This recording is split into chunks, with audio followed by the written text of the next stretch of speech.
Hi అండి, welcome to my channel. So ఈరోజైతే మేము గోవాకి అయితే వెళ్తున్నాం అనమాట. ఈ గోవాలో మనం ఏమేమి చేయాలి, ఏమేమి చేయకూడదు అనేటివి ఈ వీడియోలో తెలుసుకుందాం అనమాట.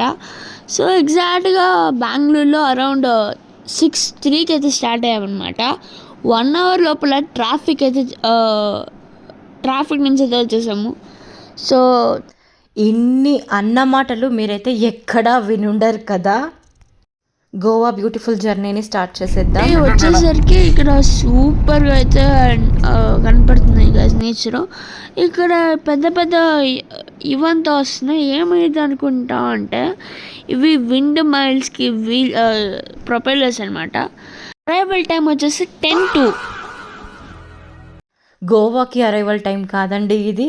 మా బాబు ఉన్నాడు కదా, సో దారిలో ఏమైనా మన జర్నీని మనం వేస్ట్ చేయకుండా దారిలో చూడవలసినవి ఏమైనా ఉంటే చూద్దామనేసి మ్యాప్ వేసుకున్నాము.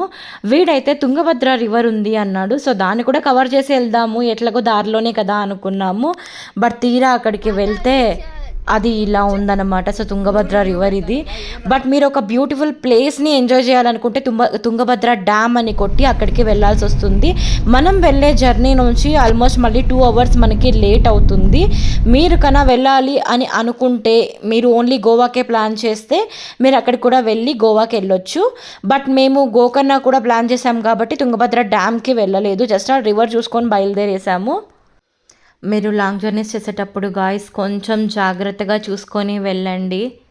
మేము గోవా టు గోకర్ణ కూడా ప్లాన్ చేయటం వల్ల సో అన్నీ కూడా ఫాస్ట్గా కంప్లీట్ చేసుకోవాల్సి వస్తుంది. మీరు ఏదైనా ఒకటే ప్లాన్ చేసుకోవడం బెటర్ అనిపిస్తుంది. నాకైతే ఈ జర్నీ అదే నేర్పించింది.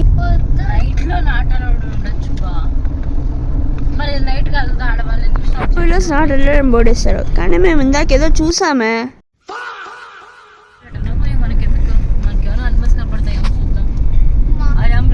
డోంట్ డిస్టర్బ్ అంటబా. టైగర్ అలా బోర్డు వేస్తున్నారు, టైగర్ బొమ్మ వేసి. సో ఈ దారి అంతా కూడా చాలా ప్రశాంతంగా చాలా బాగా ఉంది. నేచర్ లవర్స్కి అయితే చాలా నచ్చుతుంది. ఇక్కడ మనము నేను మీకు ఒక మెయిన్ విషయం చెప్పాలండి. సో పొల్యూషన్ సర్టిఫికేట్ ఉందా లేదా, ఉంటే ఎక్స్పైర్ అయిందా లేదా అనేది మీరు చెక్ చేసుకోవాలి గోవాకి వచ్చే ముందర. సో మాది ఎక్స్పైర్ అయిపోయిందనమాట. దానికి 10,000 ఫైన్ వేశారు. అక్కడ ఇమీడియట్గా మనము రిజిస్ట్రేషన్ అంటే మనము సో గోవాలకి ఎంటర్ అయిన తర్వాత అక్కడ టోల్ గేట్ దగ్గర సో అక్కడ ఉండే పోలీసులు చెప్పారనమాట. సో ఆల్రెడీ మీకు ఫైన్ పడిపోయింది, మీరు వితిన్ 24 అవర్స్లో లోపల ఇక్కడే సెంటర్స్ ఉన్నాయి. సో పియూసీ సెంటర్స్ ఉన్నాయి, మీరు అక్కడికి వెళ్ళేసి దాన్ని మళ్ళీ చేసుకోండి, అప్పుడు మీకు ఫైన్ పడే ఛాన్స్ తగ్గుతుంది అని చెప్పేసి, అంటే మనం కట్టేది తగ్గుతుంది అని చెప్పారనమాట. సో ఇమీడియట్గా మేము అక్కడ దగ్గరలోనే ఉన్నాయన్నమాట, టోల్గేట్కి దగ్గరలోనే. మేము అక్కడికి వెళ్ళేసి దాన్ని వెంటనే మళ్ళీ చేసేసుకున్నాము. సో అది అలా అయింది.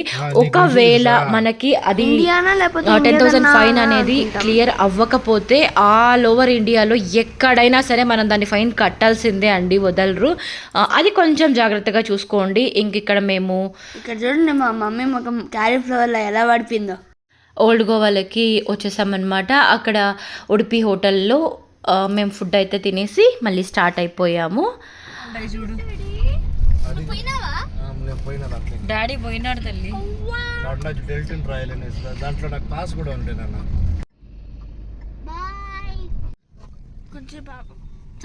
ఇక్కడ మీరు చూస్తుందంతా ఓల్డ్ గోవా అండి. ఇక్కడ చర్చ్ ఉంటుంది, సో చర్చ్ని మిస్ అవ్వద్దు.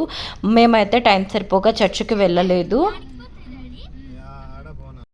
ఫస్ట్ రూమ్కి వెళ్ళిపోవాలి అని చెప్పేసి మేము రూమ్లో లగేజ్ పెట్టేసి ఫ్రెష్ అయ్యి ఫస్ట్ బాగా బీచ్ నైట్ వ్యూ ఎలా ఉంటుంది అది నైట్ షాపింగ్ ఎంజాయ్ చేద్దామని చెప్పేసి మేమైతే బయలుదేరుతున్నామండి. ఇక్కడ మాకి రెసార్ట్ ది గోవా అనేసి, సో ఆ రెసార్ట్ పేరే అది. మేము అక్కడైతే రూమ్ తీసుకున్నాము. సో రూమ్ మనకి 1900 పడింది. చాలా బాగుంది, ఓకే హ్యాపీ. ఆ ప్రైస్లో మనకి ఏసీతో దొరకడం అనేది బాగా అనిపించింది. స్విమ్మింగ్ పూల్ కూడా ఉంది. అండ్ ఇక్కడ నాకు నచ్చింది ఏంటంటే, మామూలుగా మనం పిల్లలు కానీ పెద్దవాళ్ళు కానీ ఉన్నప్పుడు కొంచెం డీసెన్సీ మెయింటైన్ చేస్తాం కదా, సో అది ఇక్కడ ఉండదన్నమాట. సో మేము అలా ఉండాలి అని అనుకునే వాళ్ళు వాళ్ళకైతే ఈ ప్లేస్ పనికిరాదు అనిపించింది. అండ్ స్విమ్మింగ్ పూల్లో కూడా సో డ్రింక్స్ అవి ఇవి ఎక్కడ చూసినా అవే ఉంటాయి. సో పిల్లలతో అయితే కొంచెం కష్టం అని నాకు అనిపించింది. ప్రతి ఒక్క ప్లేసు అదే, ప్రతి ఒక్క సిచ్యువేషన్ అదే అనమాట. నేనైతే పిల్లల్ని పూల్ లేక్ కూడా పంపించలేదు వద్దు అనేసి.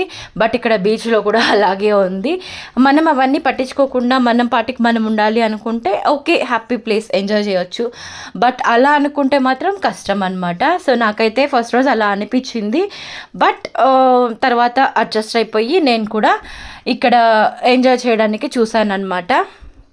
బీచ్లో మీరు చక్కగా సీ ఫుడ్ ఎంజాయ్ చేయొచ్చు అండ్ చిన్న చిన్న షాపింగ్ చేయొచ్చు అనమాట. ఈ షెల్స్కి సంబంధించిన డెకర్ పీసెస్ అవి దొరుకుతాయి. సో అలాంటివన్నీ మీరు షాపింగ్ చేయొచ్చు. అండ్ అంజునా బీచ్లో కూడా మీకు దీని పక్కనే అంజునా బీచ్. సో అక్కడ కూడా మీరు షాపింగ్ చేయొచ్చు అనమాట. బ్యాగ్స్ అని అలాంటివన్నీ అండ్ డైలీ వేర్ బట్టలు ఒక 2-3 టైమ్స్ యూస్ చేయొచ్చండి మ్యాక్సిమం, అంతే. 200-300కి అవి కూడా దొరుకుతాయి అన్నమాట. సో ప్రైస్ అయితే అన్నీ నాకు రీజనబుల్గా అనిపించాయి. సో మేము షాపింగ్ చేసిన అన్నీ అండ్ అంతే కూడా.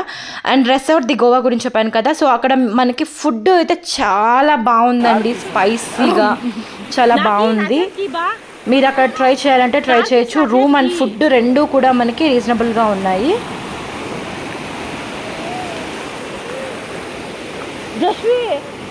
జస్వి చెప్పులు ఇంకా వెనక పెట్టాలా, ఆడికలా పోతుంది. చెప్పులు కొట్టుకొని వచ్చేస్తాయి.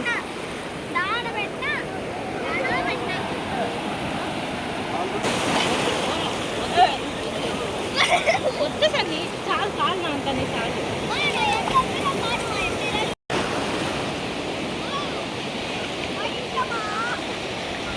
అందరూ ఆండ్లు కూడా కొని తీసుకుంటా అంటే ఎందుకు అనుకున్నాడు. బాగా బీచ్ అని ఉందా, నువ్వు ఇటు నుంచి ఒక ఫోటో చూస్తా.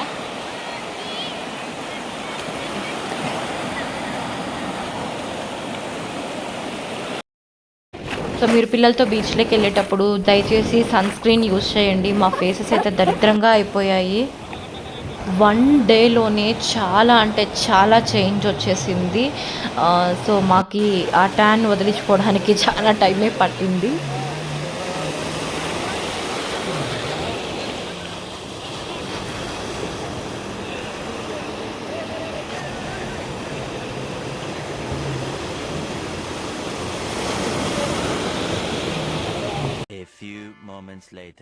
సో బాగా బీచ్లో మేము అలా బోటింగ్కి అయితే వెళ్ళాము. ఇక్కడ అన్ని రైడ్స్ మీరు వెళ్ళొచ్చండి. పారాగ్లైడింగ్, సో ఈ speed boat, banana boat, so ఇలాంటివన్నీ కూడా మీరు బంపర్ రైడ్ అన్నీ కూడా మీరు వెళ్ళొచ్చు. బట్ ప్రైజెస్ అయితే చాలా ఎక్కువగా ఉన్నాయి. అండ్ అంజునా బీచ్లో మేమైతే ఈ కోంబో అన్నీ కూడా చాలా తక్కువకి మేమైతే మాట్లాడుకున్నాము. సో దాని డీటెయిల్స్ అయితే నేను మీకు నెక్స్ట్ వీడియోలో షేర్ చేస్తాను. అండ్ దానివల్ల ప్లస్లు ఏంటి మైనస్లు ఏంటి అవన్నీ కూడా మీకు నేను నెక్స్ట్ వీడియోలో షేర్ చేస్తాను. అండ్ ఇక్కడికి ఫారినర్స్ వస్తూ ఉంటారు కదండి. సో ఫారినర్స్ వాళ్ళు కూడా ఎంజాయ్ చేయడానికే వస్తారు. మనం వాళ్ళని సెల్ఫీలు అడిగి అట్లా వాళ్ళని ఇబ్బంది పెట్టడం అలా అయితే నాకు నచ్చలేదండి. సో వాళ్ళు ఫారినర్స్ వచ్చారు అండ్ అక్కడ వాళ్ళు చాలా ఇబ్బంది పడ్డారనమాట. సో ఇలా అందరూ సెల్ఫీలు అడగడం, మీద చెయ్యేసి ఫోటోలు తీసుకోవడం, సో అలా వాళ్ళకి నచ్చలేదు. అండ్ ఇక్కడ అలా ఏదైనా జరిగినప్పుడు సో కొన్ని ఇష్యూస్ కూడా జరుగుతాయంట. లైక్ అరవడము, పోలీసులు వచ్చి తిట్టడం, సో ఇలాంటివన్నీ జరుగుతాయి. మనకు అవసరమా అండి అవన్నీ? సో అది ఒకసారి కొంచెం చూసుకోండి మీరు వెళ్ళినప్పుడు అయితే.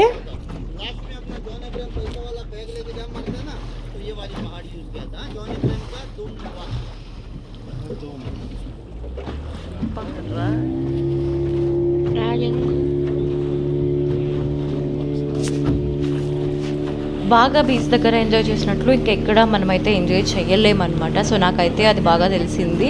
అండ్ మీరు రూమ్ తీసుకోవాలనుకుంటే అది కూడా బాగా బీచ్ దగ్గర తీసుకోవడం మేలు. ఇక్కడ సినిమా షూటింగ్స్ కూడా జరిగాయి అంట అండి. ఇక్కడ మీరు చూస్తున్నది అంజునా బీచ్. మనకి ఎక్కడ ఏ షూటింగ్ జరిగింది ఏంటి అనేది ఇక్కడ మనకి గైడ్ అయితే ఎక్స్ప్లెయిన్ చేస్తున్నారు. వారి మాటల్లోనే వినండి.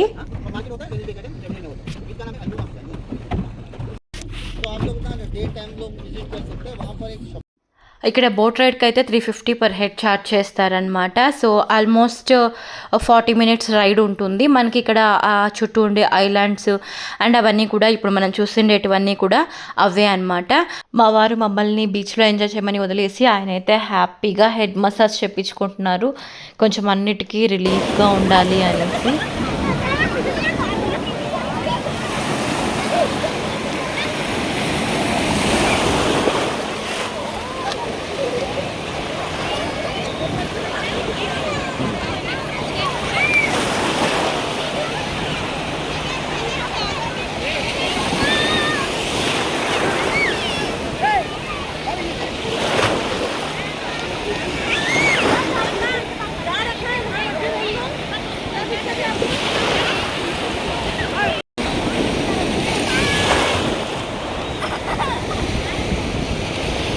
నీకు వచ్చేదే అరాకొర స్విమ్మింగ్ బిల్డప్ దాంట్లో.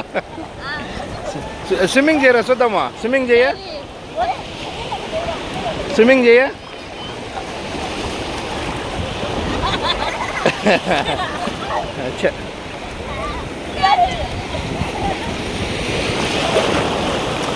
సరే ఓకే.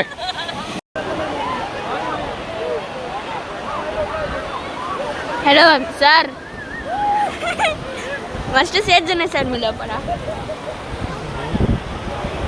ప్రతి ఒక్కటి ఛార్జ్ చేయండి. ఇక్కడ మనం కూర్చున్న చైర్కి కూడా 2 చైర్స్ 1 సెట్. సో దానికి కూడా 100 రూపీస్ ఛార్జ్ చేస్తారు. ప్రతి ఒక్కటి ఛార్జే. అండ్ మీకు ఇంకా బోల్డ్ అంత ఇన్ఫర్మేషన్ అయితే ఇవ్వబోతున్నాను నెక్స్ట్ వీడియోలో. సో పార్ట్ 2 త్వరగా రాబోతుంది. అండ్ సబ్స్క్రైబ్ చేసుకోండి, వీడియోలో మాకు చాలా మోటివేషన్గా ఉంటుంది. అండ్ మీకు చెప్పాలి, మేమైతే మెంబర్షిప్స్ అయితే అనేబుల్ చేసాము. మీరు మాకు సపోర్ట్ చేయాలనుకుంటే మెంబర్షిప్స్ లేదా సూపర్ చాట్స్ విధంగా ఇది చేయొచ్చు. మీకు కింద జాయిన్ ఆప్షన్ ఉంటుంది. సబ్స్క్రైబ్ చేసుకున్న తర్వాత దాన్ని క్లిక్ చేస్తే మీకు జాయిన్ అవ్వచ్చు. కామెంట్స్లో మీకు సూపర్ చాట్ ఆప్షన్ ఉంటుంది. మాకు సపోర్ట్ చేయాలనుకుంటే ఈ విధంగా సపోర్ట్ చేయొచ్చు. Thank you.